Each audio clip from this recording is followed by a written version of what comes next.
చెరువు పారిశ్రామిక వాడ పాశమైలారం పారిశ్రామిక వాడలో సిగాచి ఫార్మా అనే కెమికల్స్ ప్రొడక్షన్ ఫ్యాక్టరీలో ఒక బ్లాస్ట్ జరిగింది. ఇది 9:28 నుంచి 9:35 మధ్యలో జరిగిందండి. ఇమ్మీడియట్ గా 10 minutes దూరంలో ఉన్న పోలీస్ స్టేషన్ కి ఏసీపీ ఆఫీస్ కి చెప్పడం జరిగింది. వాళ్ళు ఫైర్ ని వీళ్ళందరూ వితిన్ 20 minutes ఎన్డీఆర్ఎఫ్,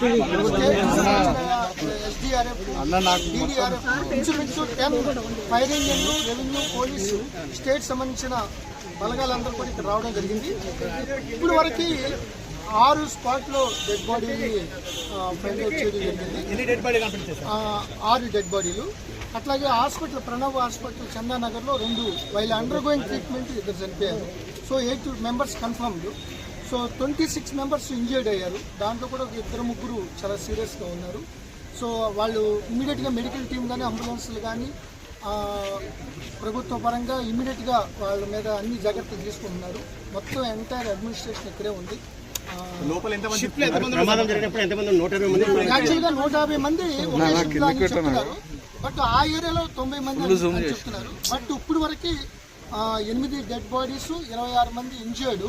ఇంకొక చిన్న బ్లాక్ ఏదైతే రియాక్టర్ దగ్గర ఉన్న ఆ ప్రెషర్కి, ఎయిర్ హ్యాండ్లింగ్ దాంట్లో ఏదైతే ప్రమాదం జరిగిందో దాని పక్కన ఇంకా దట్ ఫైరింగ్ ఇంకా అది నడుస్తుందా అంటే ఇంకా అది సెగలు వస్తున్నాయి. సో ఈ యొక్క ఎన్డీఆర్ఎఫ్, ఎస్డీఆర్ఎఫ్, డీడీఆర్ఎఫ్ కంటిన్యూస్గా ఆపడానికి ప్రయత్నిస్తారు. అది అయితే కానీ మనకి అవన్నీ కూడా వెరిఫై చేస్తారు కంపెనీ వాళ్ళు, రెవెన్యూ ఆఫీషియల్స్, కలెక్టర్ గారు, ఎస్పీ గారు. చెప్పిన దాని ప్రకారమే 150 మంది పనిచేసాక 90 మంది ఉన్నారని చెప్పారు. ఇప్పుడు 14 మంది క్షతగాత్రులు, 20 మంది క్షతగాత్రులు. మిగతా వాళ్ళ పరిస్థితి ఎవరు కనపడలేదు. కొంతమంది ఈ యొక్క యాక్చువల్గా ఈ వైబ్రేషన్ కి, ఈ ఏదైతే ఈ విస్ఫోటన జరిగినప్పుడు ఆల్మోస్ట్ పాశమైలారం ఎంటర్ ఒక 5-6 kilometers వరకు ఈ వైబ్రేషన్ కనబడుతుంది. సో దానికి చాలా మంది పక్క నుంచి పారిపోయారు.